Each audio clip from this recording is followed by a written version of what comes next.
Salut, c'est Trado, content de vous retrouver pour la mise à jour de l'analyse technique du CAC 40. Alors qu'il faut le savoir au moment où je parle, on est toujours en plein cœur de la tension extrême qui agite le Moyen-Orient avec la lancée de drones depuis l'Iran. Ce que je vais raconter est donc assez anecdotique, j'ai envie de dire, puisque l'ampleur des représailles va sans doute dicter ce qui va se passer lundi. Mais dans l'état actuel des choses, on va faire comme si de rien n'était et en rester aux propos purement techniques, puisqu'encore une fois, c'est la seule chose qu'on maîtrise. Comme vous pouvez le voir, la zone des 79, 78, 79, 00 a une fois de plus retenu les cours qui n'ont pas réussi à perforer cette zone. Il est envisageable que cela néanmoins soit cassé lundi pour les raisons que j'ai évoquées. Et ça tomberait comme par hasard plutôt bien au regard d'un des backtests qu'on a établi, puisque vous savez qu'une des raisons notamment pour lesquelles je n'étais pas très à l'aise avec le fait de jouer la hausse à partir des niveaux actuels, et la raison également pour laquelle je suis sorti de manière précoce de mon trade haussier, c'est parce qu'on n'a pas encore touché la moyenne mobile à 50 périodes dont on sait, je vous renvoie à un backtest qu'on a fait en milieu de semaine, lorsque la M7 croise la M20, beaucoup plus souvent que l'inverse, on va chercher la moyenne mobile à 50 périodes. Par contre, on ne va pas en général chercher la moyenne mobile à 200. Donc à partir de là, une continuation de la baisse ne serait-ce que provisoire et envisageable, hein. Au niveau des chandeliers japonais, vous le savez, c'est baissier puisque c'est rouge, hein, on termine plus haut que l'on a ouvert. On a également, vous le savez, je sais que je me répète, hein, c'est conscient, mais il y a toujours un nouveau bloc three line break qui vient d'être inscrit, hein, puisque vous avez, voilà, on a terminé plus bas et ça fonctionne avec les clôtures, le fill and break. Donc on a un bloc. Et les bougies Aiki-Nashi, sans être extrêmement baissières, hein, ne sont pas pour autant haussières, puisque vous voyez, bon, faut zoomer, mais c'est rouge, hein. Et à partir de là, il est plus plausible que l'on continue de baisser plutôt que l'on ait fait les plus bas. Un petit coup de Fibonacci là-dessus, généralement, ça peut aider également, puisque vous savez que les traders ont tendance à avoir des comportements moutonniers. Si on prend toute la jambe de hausse qu'on en a eu, les 23,6% ont été touchés. Si on considère que puisqu'on a clôturé en dessous, on devrait être attiré par le niveau suivant, 50%, c'est la limite de la résistance. Par contre, je nous vois mal arrêter à 50% personnellement. Je pense que si on baisse en dessous des 38,2%, on ira chercher la zone des 76,50, 75,20 et de fil en aiguille pour aller combler les gaps. Pourquoi pas ne pas envisager une poussée extrême pour aller combler ce gap-là? J'en sais rien, je suis pas dans le secret des dieux. On peut également envisager de tout retracer, qu'importe, mais l'idée, encore une fois, si vous avez une opinion assez positive de la réalité, c'est que tout cela ne serait que matière à rechercher des points d'entrée pour repartir vers les plus hauts. Évidemment, si on est au bord du gouffre mondial et du désastre géopolitique, c'est un peu futile, mais si vous pensez que finalement les personnes et la raison vont l'emporter sur les pulsions, eh bien oui, il faut envisager qu'on reparte sur des sommets par la suite et trouver des points d'entrée, hein. Alors, à noter également, et ça va être l'essentiel du backtest du jour, je suis monté sur les données hebdomadaires puisque on a un signal qui vient de se manifester. Et ce signal, il est au niveau du Williams. Alors, j'en ai déjà parlé du Williams, mais dans les données journalières, j'en ai pas parlé sur les données hebdomadaires.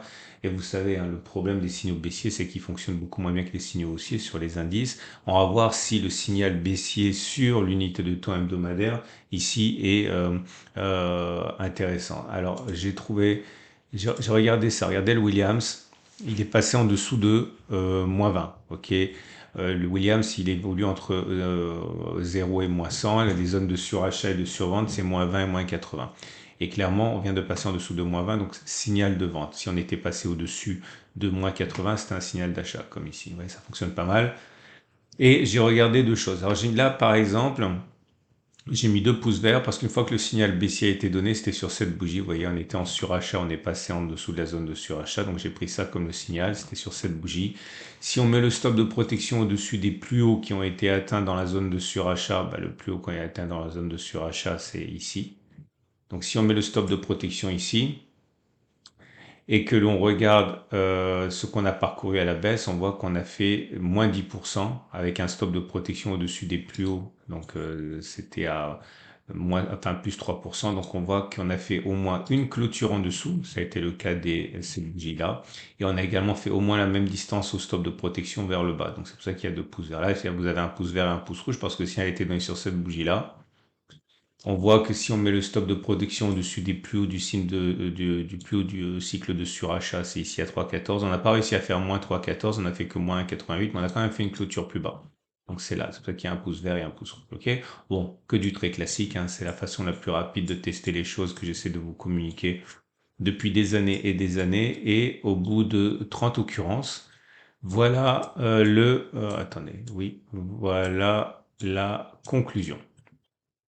Peut-on envisager, à partir du moment où on a, ça me semble pas beaucoup, mais c'est ça, hein. Peut-on envisager, à partir du moment où on a eu le signal baissier aujourd'hui, que l'on clôture plus bas que la clôture de cette semaine qui était à 8010?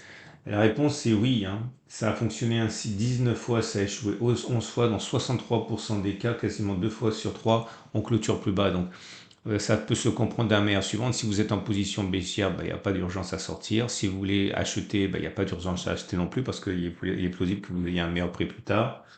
Par contre, peut-on envisager que l'on fasse la même distance au stop de protection, ok, vers le bas, qui est à 2,50, non, oui, 3,03 vers le bas? La réponse est 50-50. Ça a fonctionné comme ça 15 fois, ça a échoué 15 fois, autrement dit 50% des cas. Donc c'est complètement aléatoire. Mais c'est pas incompatible avec une continuation de la baisse. Mais dans l'immédiat, ce qu'il faut retenir surtout, c'est qu'il est plausible que l'on n'ait pas terminé de baisser sur le CAC 40 et soyons clairs, hein, le contexte actuel de tension extrême s'y prête.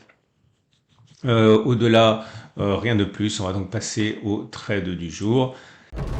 Votre rendez-vous avec IG. IG, bien plus que du trading. Une équipe d'experts à vos côtés. Bon, bah naturellement, si vous êtes haussier, vous pouvez tout à fait envisager. Alors, je ne fais pas de géopolitique, hein, j'en ai pas les moyens ni les connaissances et c'est pas mon travail non plus. Mais certains disent aussi que il va rien se passer du tout et que ça va repartir très très vite parce qu'il n'y aura pas d'escalade. À partir de là, vous pouvez acheter au pire de la journée, sans doute à l'ouverture, enfin peut-être à l'ouverture, en imaginant que en clôture, on préserve les 79, 78. Hein, imaginons qu'on ait ça sur la séance de lundi. On va en dessous, mais on clôture à l'intérieur. Vous pouvez acheter, hein. Stop de protection en dessous des plus bas. Objectif, un retour sur les plus hauts à minima. Voilà, ça vous donnerait... Bon, je l'ai mal fait, mais l'idée, c'est que vous auriez un ratio gain-risque supérieur à 1, naturellement, hein, vous aurez même plus de 2, 2,5. Enfin, c'est un scénario comme un autre, hein. Maintenant, si vous voulez attendre pour voir, je pense que la solution la plus simple, c'est d'attendre un retour sur 76,50, 75,20. Et pareil, avec un retour sur les plus hauts.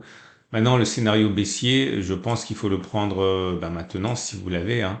L'idée, c'est que vous devez par contre avoir un scénario assez glauque, hein, pour envisager d'avoir un ralliement intéressant. Donc si par exemple vous rentrez sur les niveaux actuels, un retour sur la zone de, on a dit sur la zone des, si on va combler le gap par exemple, voilà, vous avez un ratio gain risqué supérieur à 2 largement, hein. Enfin 1, pardon, ça fait 1,4, c'est pas mal. Si vous visez carrément une plongée vers la zone des 73,10 pour aller combler le dernier gap ici, faut être un petit peu patient, mais pourquoi pas, hein. Ça fait un ratio gain risque de 2.